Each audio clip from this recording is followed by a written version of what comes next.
Imagine करो तुम अपने नए घर में शिफ्ट हो। ये सुनने में बहुत अच्छा लगता है कि नया घर मतलब नई मेमोरीज बनेगी, लेकिन हर किसी के लिए मेमोरीज अच्छी हो ऐसा हर बार नहीं हो सकता। क्योंकि ऐसे कुछ हुआ था द हॉड्सन फैमिली के साथ, जो कि ग्रीन स्ट्रीट एनफील्ड इंग्लैंड में अपने नए घर में शिफ्ट हुए थे। मैं हूं लक्ष्य और मैं स्वागत करता हूं आपका हमारे चैनल हॉन्टेड लैब्स।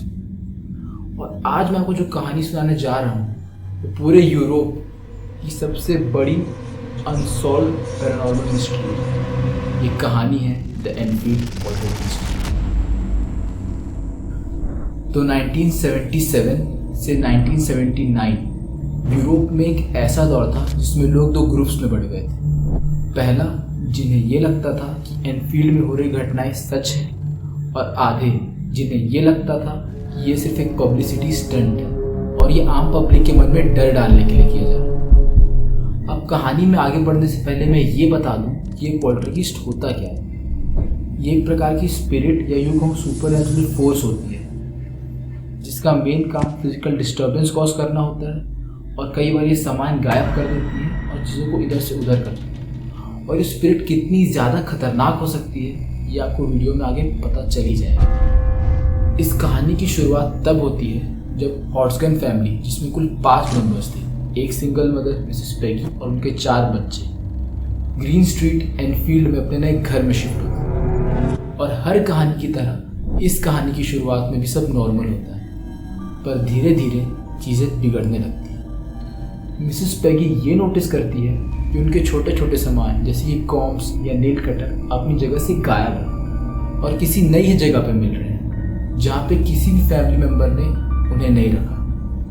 और फिर मिसेस पेगी ये नोटिस करती है कि जब रात में वो सोने जा रही हैं तो सब चीज़ें नॉर्मल होती हैं, और जब वो सुबह उठती हैं तो उनके शरीर में कुछ चोट के निशान होते हैं। निशान कुछ ऐसे जैसे किसी बड़े जानवर ने उन पर हमला किया। अब मिसेस पेगी इन सब चीज़ों को इग्नोर करती है, और शायद यही उनकी सबसे बड़ी गलती होती है, क्योंकि यही एक डर के आने वाले दौर की शुरुआत होती है। धीरे धीरे ये पैरानॉर्मल एक्टिविटीज बढ़ने लगती हैं। फैमिली मेंबर्स ये नोटिस करते हैं कि ये स्पिरिट्स कुछ ज़्यादा ही एग्रेसिव हो चुके हैं।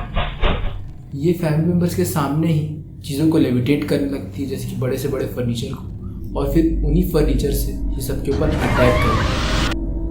इन स्पिरिट्स की प्राइम टारगेट रहती है 11 साल की जेनेट और उसकी बहन मार्गरेट। अब तुम ये इमेजिन करो कि एक नॉर्मल सी रात को तुम और तुम्हारा रूममेट सो रहे हैं और आधी रात को तुम्हारी नींद खुलती है और तुम ये पाते हो कि तुम्हारा रूममेट हवा में लेविटेट कर रहा है। सोचो उस वक्त तुम्हारे मन में जो डर बैठेगा वो कैसा होगा, क्योंकि ऐसे इंसिडेंट्स कई बार मार्गरेट को फेस करने पड़ते थे जब आधी रात को उसकी नींद खुलती थी और वो अपनी बहन जेनेट को हवा में लेविटेट करता हुआ पाता। अभी जो मैंने सारे इंसिडेंट्स बताए, अगर तुम्हें डरावने लग रहे तो आगे जो मैं घटना तुम्हें बताने जा रहा हूँ इन सबसे कई ज़्यादा डरावनी, क्योंकि इस घर में जो स्पिरिट रहती है वो जेनेट की बॉडी में घुसकर बाकियों से कांटेक्ट करने की कोशिश करती है।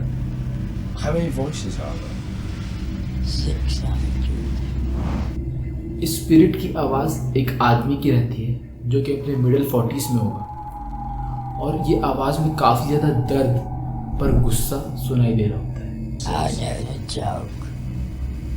ये आवाज़ अपना नाम बिल बताती है, और इसका कहना ये रहता है कि कई साल पहले उसकी इसी घर में जल के मौत हुई। अब इतनी सारी पैरानॉर्मल एक्टिविटीज़ होने के बाद ये एनफील्ड की स्टोरी पूरे यूरोप में आग की तरह फैल जाती है,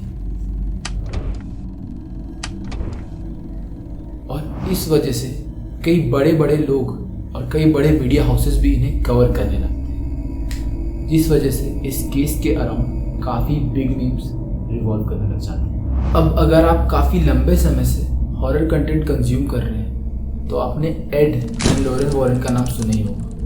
फेमसली इन्हें लोग द वॉरेन्स के नाम से जानते हैं, और ये पैरानॉर्मल इन्वेस्टिगेटर्स की दुनिया में सबसे बड़ा नाम है। जितने केसेस इन्होंने सॉल्व किए होंगे शायद उतने केसेस किसी ने भी सॉल्व नहीं किए, और इनके केसेस इतने ज़्यादा फेमस हैं कि इनके केसेस के अराउंड कई सारी मूवीज़ भी बनी हुई है। जैसे कि द एनाबेल सीरीज और द कॉन्जरिंग सीरीज। और जो द कॉन्जरिंग 2 मूवी है वो इसी केस के अराउंड बनी हुई है। कुछ समय पहले मैं एक वॉइस टेप की बात कर रहा था। वो वॉइस टेप इन्होंने ही रिकॉर्ड की और उसको हमने वीडियो के लास्ट में डाल के रखा है, तो उसे सुनना ज़रूर।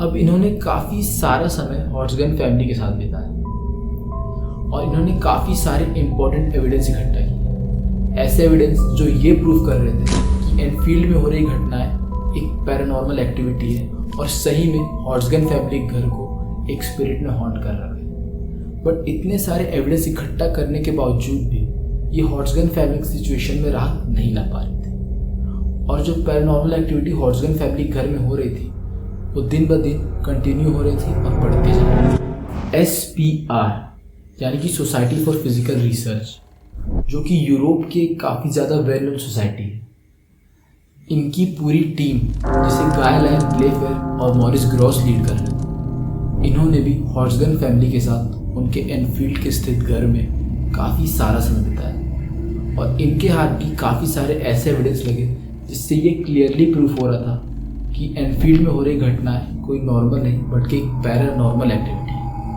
बट इतने एविडेंस इकट्ठा करने के बावजूद भी ये लोग भी हॉर्सगन फैमिली की सिचुएशन में कोई इम्प्रूवमेंट नहीं ला पाए और हॉर्सगन फैमिली के साथ हो रही हॉन्टेड घटनाएं दिन प्रतिदिन बढ़ती चलेंगी और समय के साथ ये घटनाएं और ज़्यादा डरावनी होंगी। और जैसे जैसे समय बीतता गया लोगों के मन में जो हॉर्सगन फैमिली के प्रति सिंपैथी थी वो सवालों में बदलने लगी। अब तुम खुद सोचो, मिसेस पेगी जिनकी फैमिली के तरफ एक ऐसी प्रॉब्लम है जिसे वो सॉल्व नहीं कर पा रहे क्योंकि उनके पास इसके लिए कोई सॉल्यूशन ही नहीं है, और दूसरे तरफ उन्हीं के ऊपर ये इल्ज़ाम लग रहा है लोगों के द्वारा कि ये लोग सिर्फ ये सिंपैथी के लिए कर रहे हैं और ये सिर्फ एक पब्लिसिटी स्टंट है और फेम कमाने के जरिए। उस समय मिसेस पेगी के दिमाग में जो बातें चल रही होगी हम उसे इमेजिन भी नहीं कर सकते। तो ऐसे ही समय बीतता चले जाता है और इन पैरानॉर्मल एक्टिविटीज़ को स्टार्ट हुए 18 महीने हो जाते हैं और इस दौरान हर एक डरावनी रात की तरह एक और डरावनी रात हॉर्सगन फैमिली सोने जाती है, इस डर के साथ कि उन्हें नहीं पता कि इस रात को ये स्पिरिट क्या करे। पर जब वो अगले दिन सुबह उठती है तो हर चीज़ नॉर्मल पाती है। ये नोटिस करती है कि उस रात किसी भी प्रकार की पैरानॉर्मल एक्टिविटी नहीं हुई और बस यही वो रात थी जिस रात को हॉर्सगन फैमिली के घर में पैरानॉर्मल एक्टिविटी होना बंद हो जाती है। अब ये कितनी ज़्यादा सोचने वाली बात है। जिन एक्टिविटीज़ को बड़े बड़े पैरानॉर्मल इन्वेस्टिगेटर नहीं रोक पाए, नहीं बंद करा पाए, वो अचानक से अपने आप कैसे बंद हो गई। हॉर्सगन फैमिली ये क्लेम करती है कि उन्होंने किसी भी प्रकार का एक्सोर्सिज्म नहीं करवाया, तो ये एक्टिविटीज़ बंद कैसे हुई ये किसी को भी नहीं पता। और ये एनफील्ड पोल्टरगेस्ट का केस पैरानॉर्मल इन्वेस्टिगेटर की दुनिया में आज भी एक हॉट टॉपिक टू डिस्कस है और ये स्टिल एक अनसॉल्व्ड मिस्ट्री है। अब हम जिस वॉइस टेप के बारे में वीडियो में बात कर रहे थे, हम आपको वॉइस टेप सुनाते हैं।